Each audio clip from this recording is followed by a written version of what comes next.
Hi, I'm Father Byron Mendonça from the Archdiocese of Bombay. Today we celebrate Trinity Sunday, and so let us reflect on the Gospel passage from the Gospel of John, chapter 3, verses 16 to 18.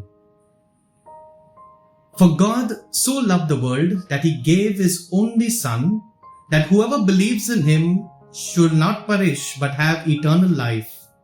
For God sent the Son into the world, not to condemn the world, but that the world might be saved through Him. He who believes in Him is not condemned. He who does not believe is condemned already, because he has not believed in the name of the only Son of God.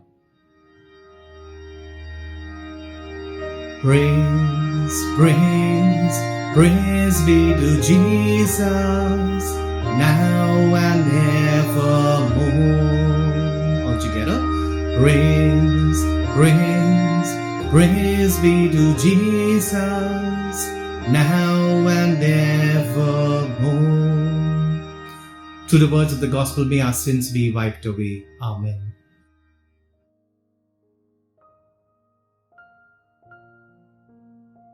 We have been taught when we are very young itself to make the sign of the cross.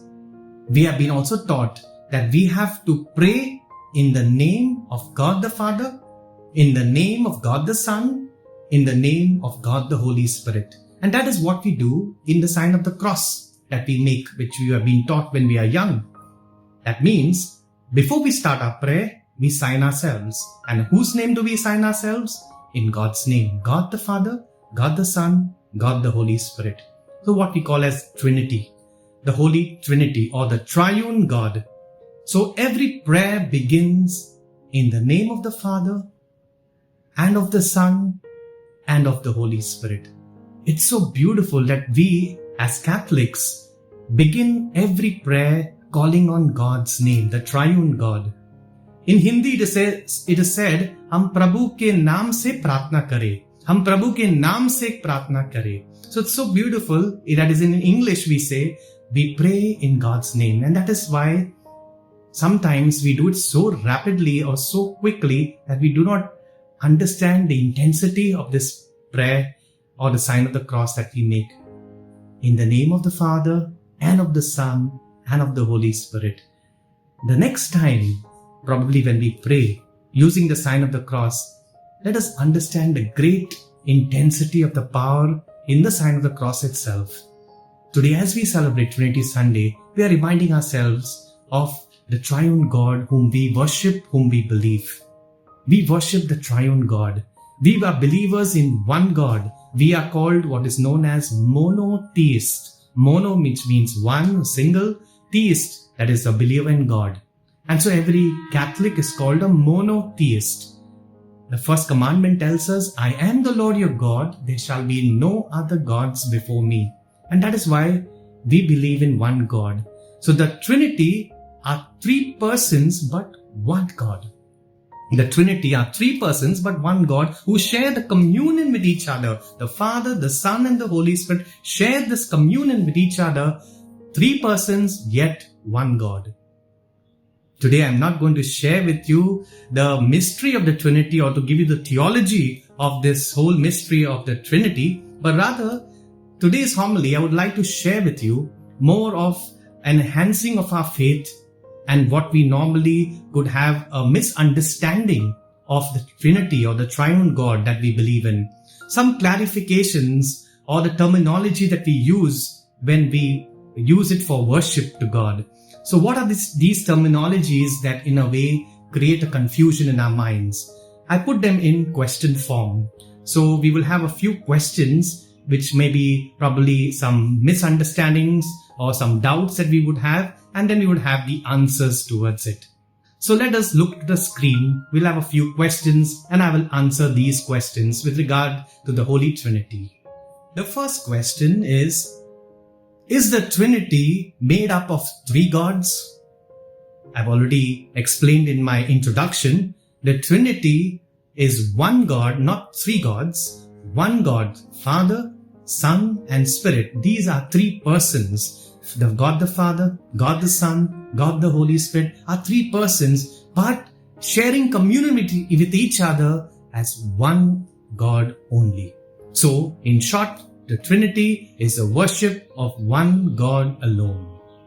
The second question, is Mary and all the saints given the same intensity of worship to which we give to God?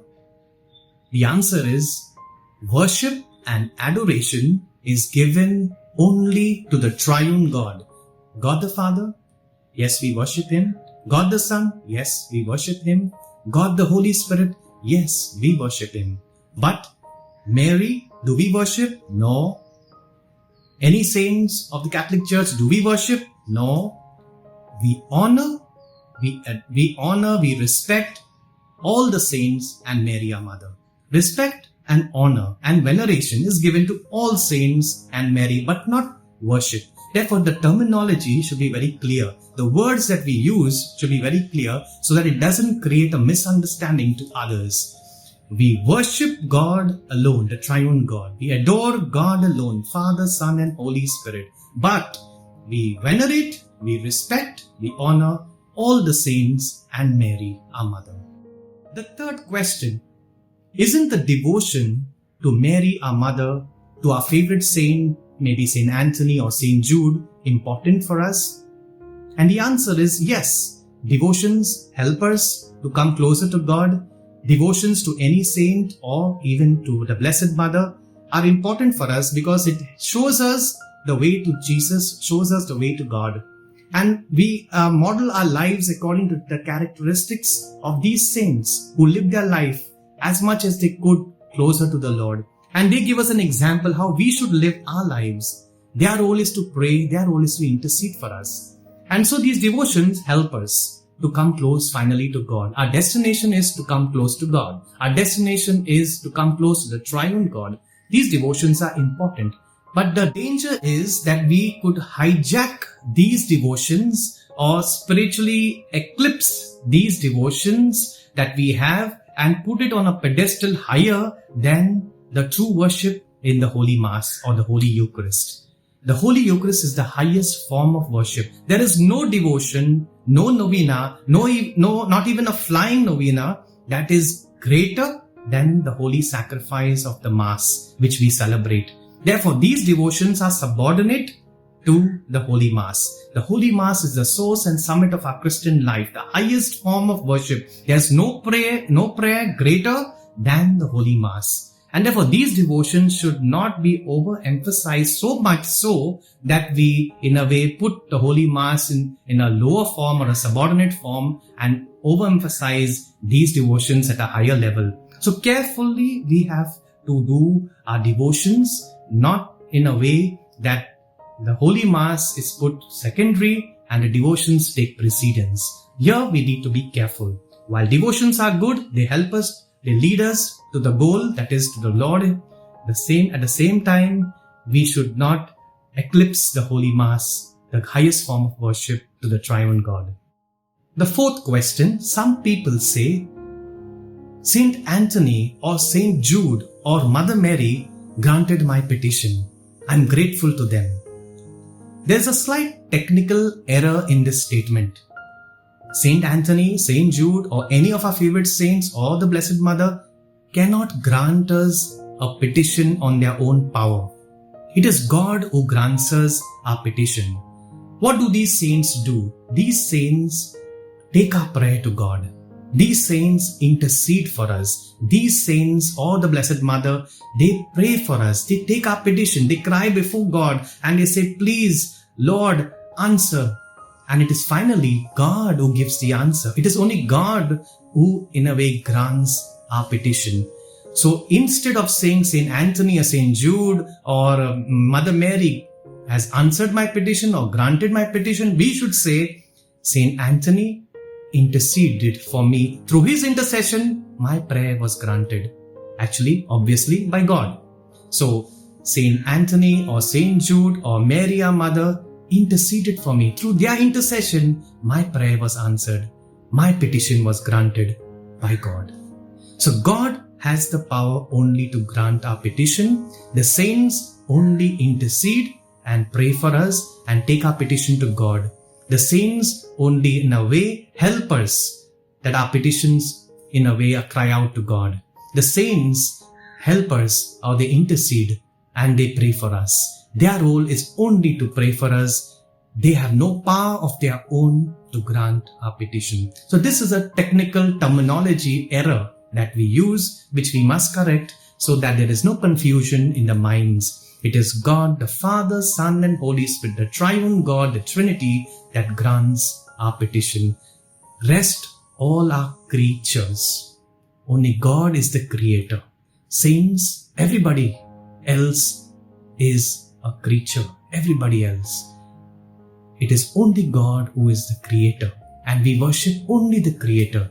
All of us rest are creations of God. And so let us be careful when we use these terms. On this Trinity Sunday, let us pray that our understanding of the Holy Trinity will be much more greater, that we worship God Father, God the Son and God the Holy Spirit in a more intense way. Let us pray. And we will pray with the sign of the cross as we begin. In the name of the Father and of the Son and of the Holy Spirit. God, our loving Father, we thank you for sending us Jesus, your Son. In the Gospel today, in the Gospel of John chapter 3 verse 16 onwards, you so loved the world that you gave your only Son Jesus, that whoever believes in him will have eternal life. We thank you, God, our Heavenly Father, for giving us God the Son, Jesus, and for Jesus who gave us God the Holy Spirit, so that we might not be abandoned, we might not be left alone. We thank you, the triune God, for being with us. 3 persons you are together in communion. May we also look towards you. May we adore you. May we worship you alone. May we believe that you are one God. May we accept the very first commandment that is taught to us. I am the Lord your God. There shall be no other gods before me. Let us be committed. Let us be faithful, Lord, and help us in our weakness that we might be always faithful to the triune God and worship and adore God alone. We pray for the intercession of all the saints and the Blessed Mother to intercede for us, to pray for us, so that we will come closer to God, the triune God, Father, Son and Holy Spirit. We make this prayer through our Lord Jesus Christ. Amen. In the name of the Father and of the Son and of the Holy Spirit. Amen. God bless us all.